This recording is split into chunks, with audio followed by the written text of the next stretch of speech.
SMT Nation, we back. We got an interesting article. I'm going to try to keep my cool, but I can't guarantee it. Here we go. Link to the article in the description. Airlines start asking for permanent changes to C-band 5G. Author Mike Dano.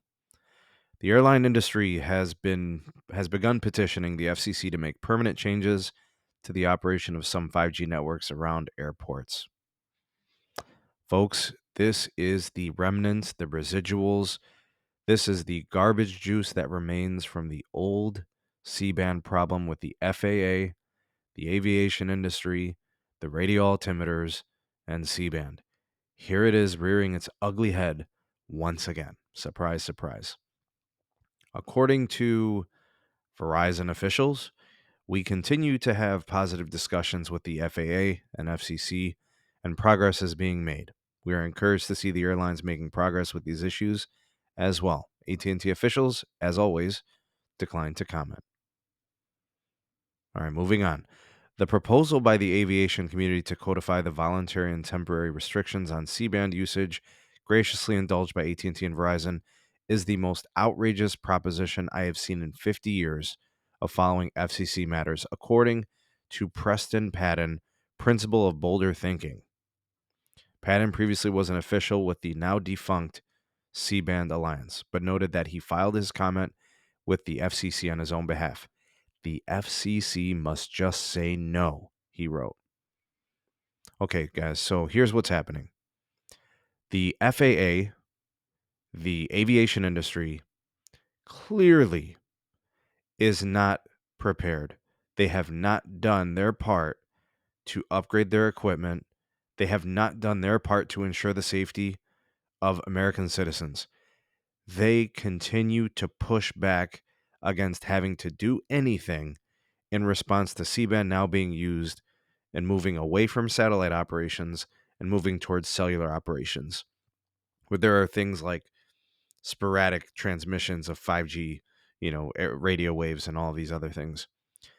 They want permanent changes to the rules and the regulations of C-band in and around airports. Basically, the mitigations that are currently in place, they're going to want those long term. They're going to want them forever. And that is 100% a play so they never have to upgrade their radio altimeters. Can we talk about how outrageous this sounds, folks? Think about that. They are this is a political play to not have to spend a dime ever to upgrade a critical landing piece of equipment, an automated landing piece of equipment. The radio altimeters are used for, radio gauging how far, uh, or radar gauging how far like the landing is for the aircraft. And this is just so awful. I can't tell you guys on so many levels.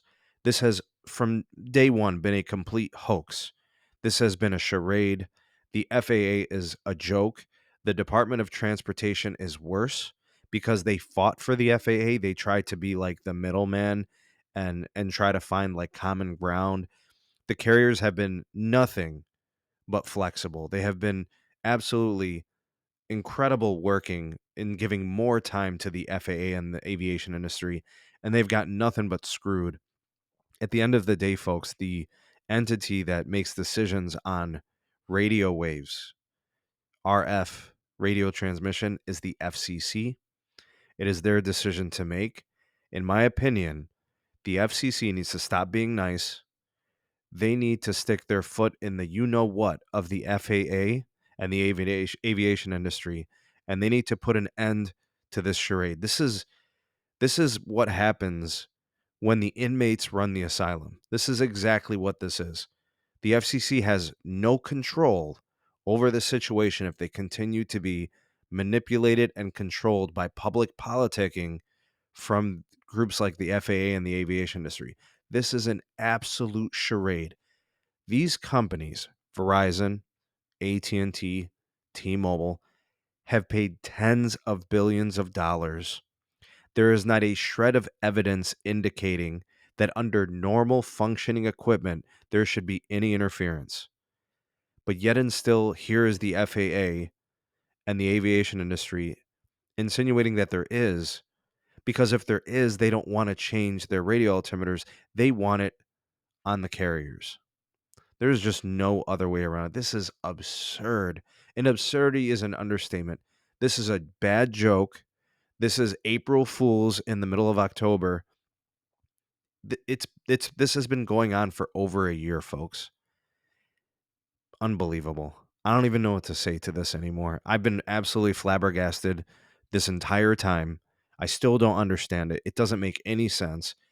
But now they don't want they don't want the carriers pointing out the antennas over the horizon at a 90-degree angle and all this, because those that's going to give more trajectory. That's going to give more propagation and range to the C-band, which, by the way, folks, can you name a more necessary place for C-band? You have people literally getting off of airplanes that need to connect to a capacitive network for ride hailing, for ride services. They're consuming video, and you're going to tell Verizon, who spent 40 billion, and AT&T, who spent 30 billion, and T-Mobile, who spent over 10 billion, you're going to tell them you can't use this here? Are you people out of your daggone minds? I th- I think this may end up in lawsuits that may end up on the desk of the FCC from carriers. That's got to be a possibility here, because these carriers knew about these rules, bid on this spectrum according to those rules, and they ponied up the money to do this. Even companies have been accelerating the repack of the spectrum because they need it so badly, right? This is disturbing the innovation. This is disturbing the American citizen's ability to be connected. And like I said, the Department of Transportation is culpable in this for facilitating this stupidity from the FAA and and aviation industry. The FCC is culpable because they haven't done anything about this. They've been quiet. They've been standing back. I don't think our president is fit to deal with this issue. It's not his issue. It's the FCC's issue. And they need to do something. You know what? I've been speaking very highly of this new version of the FCC because they've done a couple of nice things.